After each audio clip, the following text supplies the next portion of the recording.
AFTS is on for flight. Vehicles in startup. Ground gas closeouts is complete.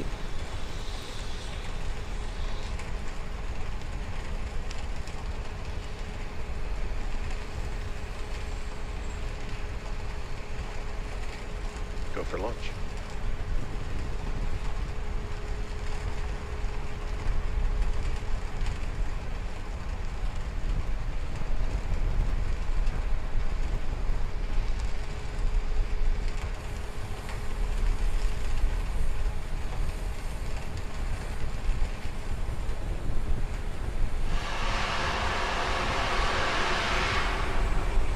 Stage 1 tanks present for flight.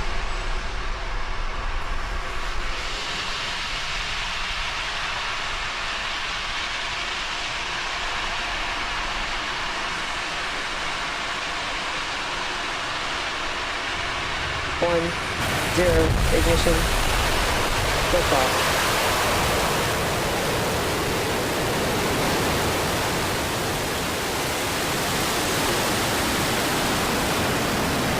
Vehicle pushing down range.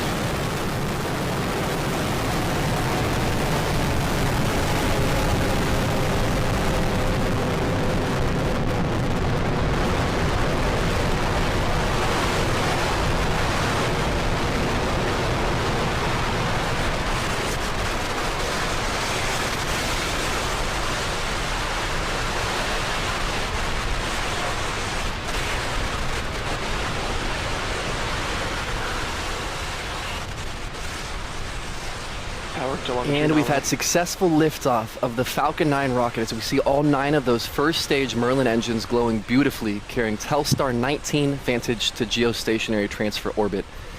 Now upon ascent, we go through max Q as our first milestone, and again, that's the maximum aerodynamic pressure. It's an important milestone because it means that from that moment on, we're going through thinner and thinner atmosphere and less stress.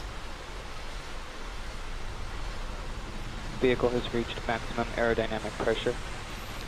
And we've got that confirmation on the nets that we have gone through max Q. So again, less and less stress in the vehicle as we go up and up from here on out. Now, we're going to come through 3 events in pretty quick succession, and those are MECO, then stage separation, and then second engine start, or SES number 1. Now, those represent the cutoff of those 9 first stage engines that you see burning right now. Those will stop burning. Then the stages will separate once neither stage is burning, and then the second stage, once separated, will start its burn, and that's called SES, or second engine start number 1. Those 3 events will happen pretty quickly in a 10-second span, starting about 30 seconds from now. Again, MECO, separation, SES.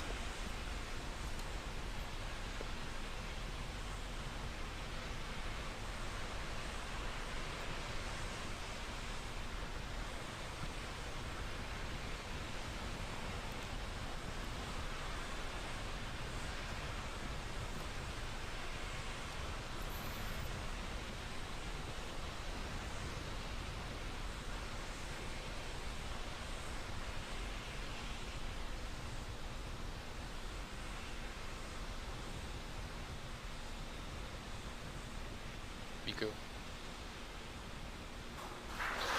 Stage separation confirmed.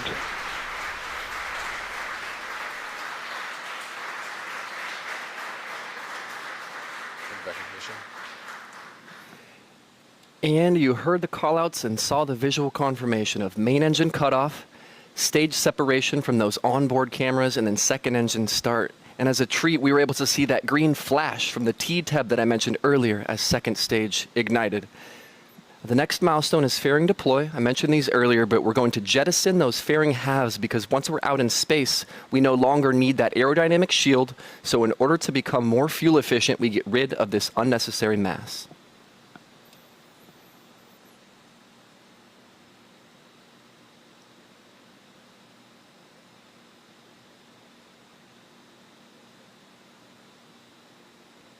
Vehicle on nominal trajectory.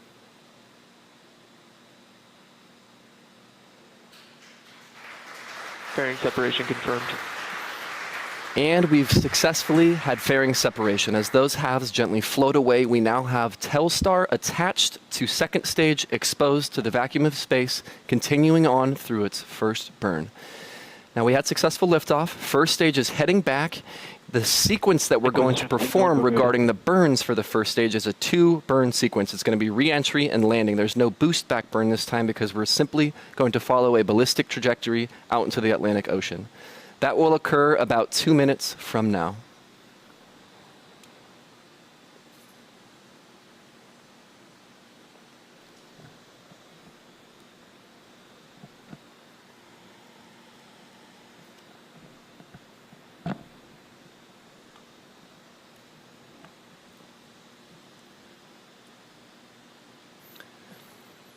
And if you're just joining us, we're looking at the burning Merlin vacuum engine on second stage. The vehicles have lifted off. We have separated first and second stage.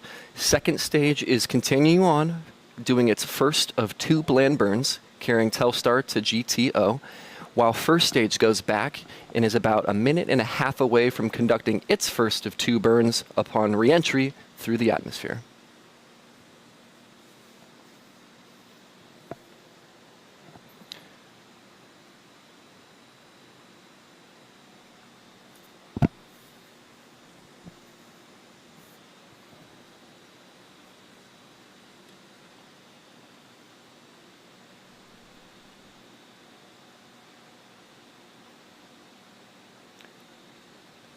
Now we're about 40 seconds away from that first re-entry burn, as I mentioned. And the purpose of this burn is to slow the vehicle down. Out in space, there aren't many particles. It's much sparser out there. But once we re-enter the Earth's atmosphere, the air actually creates quite a bit of drag on the vehicle. So we want to burn to slow ourselves down so that we don't experience a bunch of heat and stress accumulation on first stage.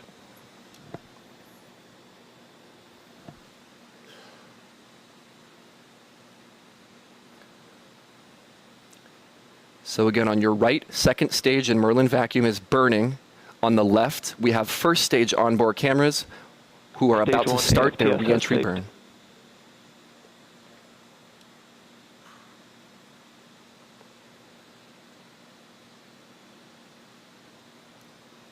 Stage 1 entry burn has started. And there you have it. This burn will last for about 20 seconds. And again, a quick eye would notice the continuity of that TTEB green flash again as the engine's ignited. Second stage following nominal trajectory.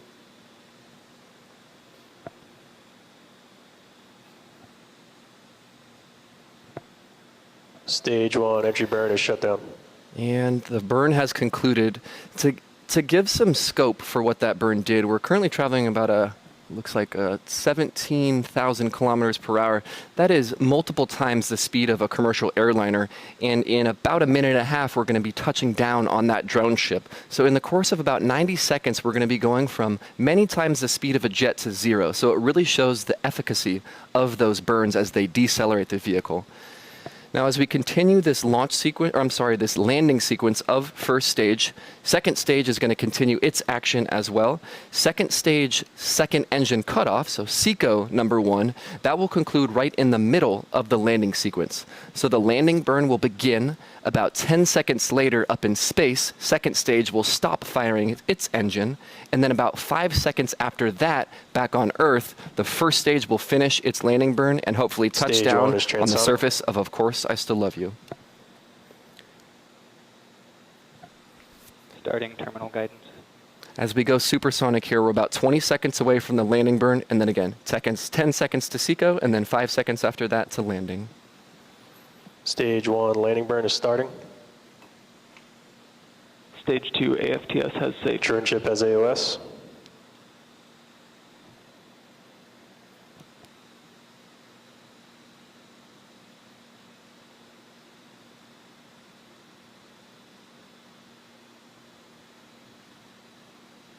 Landing legs have deployed.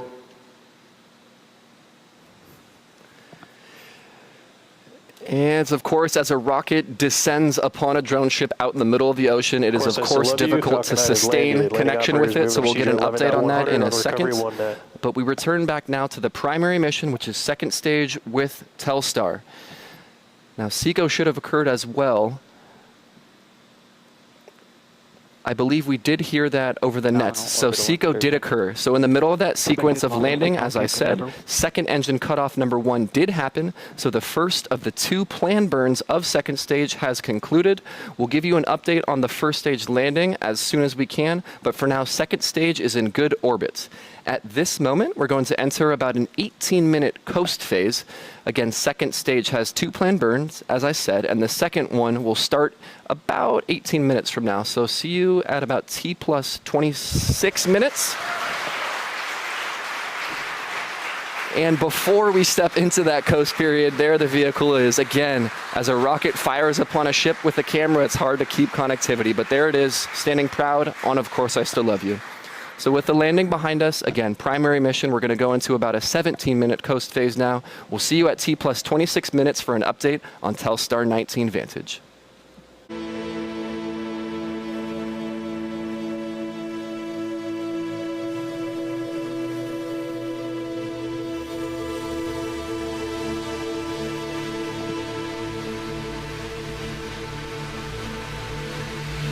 Payload separation confirmed. All right, and as Telstar 19 Vantage fades into the distance after a gentle push from those deployment springs on second stage, that will bring an end to our webcast tonight. So wrapping up everything in quick summary, it was a great liftoff of both vehicles conjoined. We had the successful separation and landing of the first stage, and then second stage continued on with its 2 burns to deliver Telstar 19 Vantage to the geostationary transfer orbit. With that said, SpaceX would like to extend a sincere thank you to Telesat, our customer, as well as the payload manufacturer, SSL, and as always, the Air Force's 45th Space Wing for their range support, and the FAA. If you'd like to stay up to date with what we're doing here, please follow us on our social media channels via our Twitter feed, as well as Instagram or SpaceX.com. Again, thank you very much for joining us tonight. We'll see you in just a few days at the next launch.